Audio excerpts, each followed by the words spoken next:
Friends, welcome to रोशन की class YouTube channel.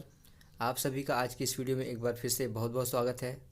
आज की जो हमारी पाठ्य योजना की वीडियो है उसमें विषय हमारा रहेगा विज्ञान का और उप विषय रहेगा रसायन विज्ञान। वीडियो स्टार्ट करने से पहले मैं आप लोगों से एक छोटी सी रिक्वेस्ट करना चाहूँगा कि अगर आप लोग अभी तक रोशन की क्लास यूट्यूब चैनल पर नए हैं तो प्लीज़ नीचे लाल कलर का सब्सक्राइब बटन होगा, उस पर क्लिक करके सब्सक्राइब कर लीजिए। ये बिल्कुल फ्री है और साथ ही साथ बेल आइकन पर भी क्लिक कर लीजिए, जिससे मैं आप लोगों के लिए यहाँ पे कोई वीडियो अपलोड करता हूँ तो उसकी नोटिफिकेशन आपको मिल सके। सब देर न करते हुए शुरू करते हैं आज की वीडियो। आप देख सकते हैं सबसे ऊपर पाठ्य योजना में सबसे ऊपर पाठ्य योजना संख्या लिखनी होती है। उसके बाद आपको विद्यालय का नाम लिखना होता है जिस विद्यालय में आप लेसन प्लान पढ़ाने के लिए जा रहे हैं। उसके बाद जो हमारी आज की पाठ्य योजना है वो कक्षा 10 के लिए है। वर्ग है अ, विषय आपको मैं बता चुका हूँ विज्ञान है और उप विषय है रसायन विज्ञान। कालांश यानी कि जिसको हम कहते हैं पीरियड, किस क्लास में आप किस पीरियड में आप बच्चों को पढ़ाने के लिए गए हैं विज्ञान विषय। तो कालांश है हमारा आज का द्वितीय, अवधि है 40 मिनट की और आपको यहाँ पर डेट लिखना होता है यानी कि दिनांक डालनी होती है, जिससे ये पता चलता है कि हम किस दिन लेसन प्लान पढ़ाने के लिए विद्यालय में गए थे। उसके बाद हम चलते हैं अपने प्रकरण की तरफ। प्रकरण आप देख सकते हैं हमारा आज का प्रकरण है कार्बन तथा उसके यौगिक। प्रकरण के बाद हम देखते हैं अपना सामान्य उद्देश्य। सामान्य उद्देश्य यहाँ पे देख सकते हैं, सामान्य उद्देश्य मैं बता चुका हूँ।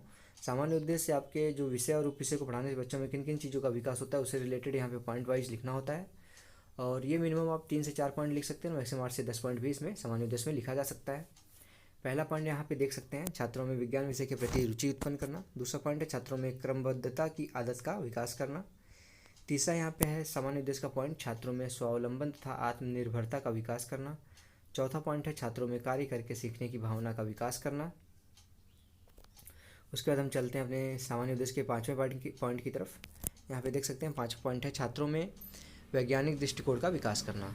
अब सामान्य उद्देश्य के बाद हमको लिखना होता है विशिष्ट उद्देश्य हेडिंग। विशिष्ट उद्देश्य में आप देख सकते हैं यहाँ पे आपको विशिष्ट उद्देश्य में आपका जो प्रकरण होता है यानी कि टॉपिक, आज का हमारा जो टॉपिक है कार्बन तथा उसके यौगिक, तो उसको पढ़ाने से बच्चों में किन किन चीज़ों का विकास होगा, किन किन चीज़ों की इनको जानकारी होगी, इसके बारे में यहाँ पे विशिष्ट उद्देश्य में पॉइंट लिखा जाता है। आप इसमें मिनिमम 3 पॉइंट लिख सकते हैं और मैक्सिमम 5 से 6 पॉइंट इसमें विशिष्ट उद्देश्य में लिख सकते हैं। यहाँ पे देख लीजिए, पहला पॉइंट है छात्रों को कार्बन तथा उसके यौगिकों से परिचित कराना। दूसरा पॉइंट है छात्रों को कार्बन तथा उसके यौगिकों की पहचान करना सिखाना। तीसरा पॉइंट है छात्रों को आवश्यक कार्बन यौगिकों के निर्माण की विधि के बारे में बताना। चौथा पॉइंट है छात्रों को कार्बन तथा उसके यौगिकों का उपयोग बताना। अब विशिष्ट उद्देश्य के बाद हमको लिखना होता है हेडिंग शिक्षण सहायक सामग्री।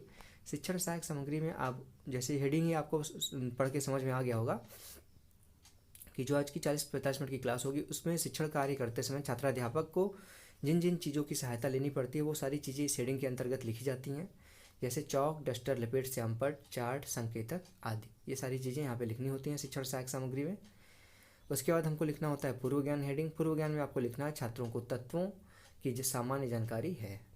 अब पूर्व ज्ञान के बाद हम चलते हैं अपने लेसन प्लान के सबसे इंपॉर्टेंट पॉइंट प्रस्तावना प्रश्न की तरफ। प्रस्तावना प्रश्न में आप देख सकते हैं यहाँ पे सबसे ऊपर आपको प्रस्तावना प्रश्न इस तरीके से हेडिंग लिखनी होती है। उसके बाद आपको 3 कॉलम बनाने होते हैं, क्रम संख्या, छात्राध्यापक कथन और छात्र छात्रा क्रिया। इसमें क्रम संख्या में आपको पॉइंट वाइज प्रश्न पूछने होते हैं, नंबर 1, नंबर 2, नंबर 3, इसी तरीके से। इसमें आप मिनिमम 3 प्रश्न पूछ के अपना प्रकरण निकलवा सकते हैं और मैक्सिमम इसमें 5 प्रश्न या 6 प्रश्न भी पूछा जा सकता है। इसमें छात्राध्यापक छात्र छात्राओं से कुछ प्रश्न पूछता है जिसका उत्तर छात्र छात्रा अपने पूर्व ज्ञान का यूज करके दे सकते हैं। यहाँ पे देख लीजिए, पहला प्रश्न है किसी वस्तु को जलाने पर क्या उत्पन्न होता है, तो बच्चे बता देंगे यहाँ पे धुआं उत्पन्न होता है। दूसरा प्रश्न यहाँ पे फिर बनता है धुएं में मुख्य रूप से कौन कौन सी गैस होती है, तो बच्चे बता देंगे यहाँ पे कार्बन डाइऑक्साइड।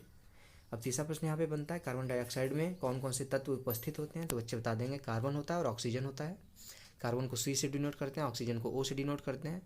चौथा प्रश्न यहाँ पे फिर आप पूछेंगे बच्चों से कार्बन क्या है उसकी व्याख्या करिए, तो बच्चे इसका उत्तर नहीं दे पाएंगे, तो ये हो जाएगा समस्यात्मक प्रश्न। एक बार मैं आप लोगों को यहाँ पे फिर से दिखा देता हूँ प्रस्तावना प्रश्न पूरा,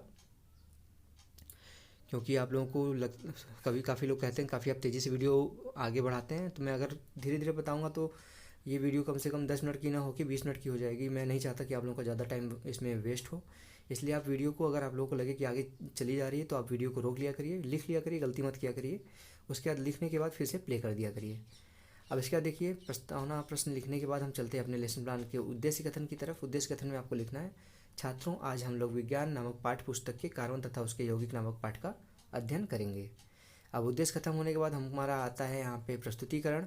प्रस्तुतिकरण आप देख सकते हैं यहाँ पे 2 ऐसे पेज पे लिखना, दोनों पेज जो आमने सामने होते हैं उस पर भी लिखना है, क्योंकि प्रस्तुतिकरण में आपको 5 कॉलम बनाने होते हैं। आप देख सकते हैं ऊपर शिक्षण बिंदु है, छात्राध्यापक कथन है, छात्र छात्रा क्रिया है, शिक्षण विधियाँ और लास्ट में है श्यामपट्ट कार्य। तो आपको ये पांचों कॉलम आप बनाएंगे, अगर एक पेज पे तो नहीं बन पाएगा, और अगर बना भी लेंगे तो आप प्रस्तुतिकरण में छात्राध्यापक कथन को सही से नहीं लिख पाएंगे। इसलिए आप दोनों पेज का यूज करिए। आप लोगों को मैं जूम करके दिखा देता हूँ। यहाँ पे देख लीजिए, शिक्षण बिंदु में सबसे पहले आपको शिक्षण बिंदु में वो पॉइंट लिखना होता है जिसका छात्राध्यापक कथन में उसकी व्याख्या देता है छात्राध्यापक। अगर आप छात्राध्यापिका हैं तो यहाँ पे छात्राध्यापिका कथन होगा। उसके बाद कार्बन लिखने के बाद छात्राध्यापक उसका यहाँ पे व्याख्या करता है। पृथ्वी पर पाए जाने वाले तत्वों में कार्बन एक प्रमुख व महत्वपूर्ण तत्व है। इस रासायनिक तत्व का संकेत C से इसको डिनोट करते हैं, तथा परमाणु क्रमांक 6 होता है एवं परमाणु भार 12.0012 भी लिख सकते हैं यहाँ पे होता है। कार्बन के 3 प्राकृतिक समस्थानिक होते हैं, C12 मतलब 6C12, 6C13 और 6C14 होता है। सामान्यतः कार्बन शब्द लैटिन भाषा के कार्बो शब्द से बना है जिसका अर्थ होता है कोयला या चारकोल। कार्बन की खोज प्रागैतिहासिक काल में हुआ था सर्वप्रथम। अब इसके आगे देख लीजिए, छात्र छात्रा क्रिया में आपको लिखना है, छात्र छात्रा ध्यानपूर्वक सुनेंगे व इसको जो आप बता रहे हैं उसको लिख लेंगे, और नीचे वाला जो आपने समस्थानिक बताया उसके सामने आपको लिखना है छात्र छात्रा वाले कॉलम में छात्र समस्त आंकड़ों को लिखेंगे। उसके बाद शिक्षण विधियों में ये व्याख्यान विधि थी ऊपर वाली, तो व्याख्यान विधि लिख लीजिए। उसके बाद श्यामपट्ट कार्य पे सर्वप्रथम आप लिखिए कार्बन तथा उसके यौगिक। सबसे पहले अपना तो प्रकरण लिखना ही होता है आपको श्यामपट्ट कार्य पे। उसके बाद देख लीजिए यहाँ पे शिक्षण विधियों में दूसरा पॉइंट जो है वो स्पष्टीकरण था, और अपने जो यहाँ पे समस्थानिक बताएं उसमें 6C12 जहाँ परमाणु क्रमांक 6 है और द्रव्यमान संख्या 12 है, इसको लिख लीजिए। अब दूसरा आता है हमारे यहाँ पे शिक्षण बिंदु में पॉइंट कार्बन के यौगिक। यहाँ पे कार्बन के यौगिक लिखने के बाद आपको छात्राध्यापक कथन में उसकी व्याख्या करनी है। कार्बन के असंख्य यौगिक होते हैं जिन्हें कार्बनिक रसायन के अंतर्गत अध्ययन करते हैं। कार्बनिक यौगिकों में हाइड्रोकार्बन यौगिक प्रमुख है। समस्त कार्बन तथा हाइड्रोजन के यौगिकों को हाइड्रोकार्बन कहते हैं। मीथेन, इसका जो सूत्र होता है वो CH4 होता है। सबसे छोटा अणुसूत्र का हाइड्रोकार्बन है। हाइड्रोकार्बन 2 प्रकार के होते हैं यहाँ पे, उनको इससे पता चल जाएगा हाइड्रोकार्बन के प्रकार के बारे में भी। एक पहला होता है संतृप्त और दूसरा होता है असंतृप्त। अब इसके सामने आप देख लीजिए, छात्र छात्रा क्रिया में आपको लिखना, छात्र छात्रा ध्यानपूर्वक सुनेंगे व लिखेंगे। व्याख्यान विधि थी तो यहाँ पे व्याख्यान विधि लिख दीजिए, और यहाँ पे जो कार्बन के तीनों समस्थानिक थे उसके बारे में यहाँ पे लिख दीजिए 6C12, 6C13 और 6C14। और यहाँ पे नीचे आप श्यामपट्ट कार्य पे लिख दीजिए सबसे छोटा हाइड्रोकार्बन होता है मेथेन, इसका फार्मूला होता है CH4, और C के चारों तरफ ऐसे हाइड्रोजन को जोड़ दीजिए। अब इसके बाद यहाँ पे देख लीजिए, एक बार फिर से मैं दिखा देता हूँ पूरा, एक बार वीडियो को रोक के भी आप देख लीजिएगा। मेन होता है इसमें छात्राध्यापक कथन, सबसे ज़्यादा पॉइंट इसी में होते हैं, तो इसको आप देख लीजिए पूरा ध्यान से। वीडियो को रोक के आप लिख लिया करिए, उसके बाद आगे बढ़ाया करिए। आप प्रस्तुतिकरण के बाद हम चलते हैं अपने पुनरावृत्ति के प्रश्न की तरफ। यहाँ पे पुनरावृत्ति के प्रश्न में यहाँ पे देख लीजिए इस तरीके से पुनरावृत्ति का प्रश्न, यहाँ पे पुनरावृत्ति प्रश्न से हेडिंग डालनी होती है, और पुनरावृत्ति प्रश्न में आप मिनिमम 2 से 3 प्रश्न पूछ सकते हैं। और मूल्यांकन के प्रश्न में और पुनरावृत्ति के प्रश्न में काफ़ी लोग कंफ्यूज होते हैं, मुझसे कमेंट में काफ़ी लोग पूछ चुके हैं कि इन दोनों में अंतर क्या होता है, क्योंकि उनके दोनों जो अंतर्गत क्वेश्चन पूछे जाते हैं उनकी संख्या भी लगभग समान होती है, और उनकी कठिनाई का जो लेवल होता है वो भी लगभग समान होता है, तो उनको अलग अलग हेडिंग के अंतर्गत क्यों लिखा जाता है। तो मैं आप लोगों की जानकारी के लिए यहाँ पे लगभग सभी वीडियोज़ में बताता हूँ, बट मुझे नहीं पता कि आप कौन सी वीडियो देख रहे हैं, तो मैं लगभग सभी वीडियो में ये चीज़ बताता हूँ। तो यहाँ पे देख लीजिए, पुनरावृत्ति का प्रश्न इसलिए पूछा जाता है यहाँ पे बच्चों से कि उनका ध्यान 40 मिनट की क्लास में इधर उधर न भटके, उनका ध्यान पढ़ाई की तरफ लगा रहे, इसलिए बीच बीच में छात्राध्यापक यानी कि शिक्षक उनसे बच्चों से प्रश्न पूछ लेता है, जिससे उनका पढ़ाई में ध्यान लगा रहता है। जैसे अगर आप अपने ऊपर एग्जाम्पल ले लीजिए, अगर क्लास में आप पढ़ रहे हैं, अगर शिक्षक कोई प्रश्न पूछता है तो सभी का ध्यान शिक्षक की तरफ यानी कि पढ़ाई की तरफ लग जाता है, वो और बाकी सारा फालतू का काम छोड़ देता है। तो यहाँ पे देख लीजिए, पहला प्रश्न है कार्बन डाइऑक्साइड के कौन कौन से तत्व उपस्थित होते हैं कार्बन डाइऑक्साइड में, और दूसरा प्रश्न है हाइड्रोकार्बन किसे कहते हैं। उसके बाद देख लीजिए, यहाँ पे है मूल्यांकन का प्रश्न। मूल्यांकन के प्रश्न में आप देख सकते हैं, मैं यहाँ पे बता दूं, मूल्यांकन के प्रश्न और का जो प्रश्न होता है वो शिक्षक केंद्रित होता है। जैसे पुनरावृत्ति का प्रश्न जो था वो छात्र केंद्रित था, मूल्यांकन का प्रश्न होता है वो शिक्षक केंद्रित होता है।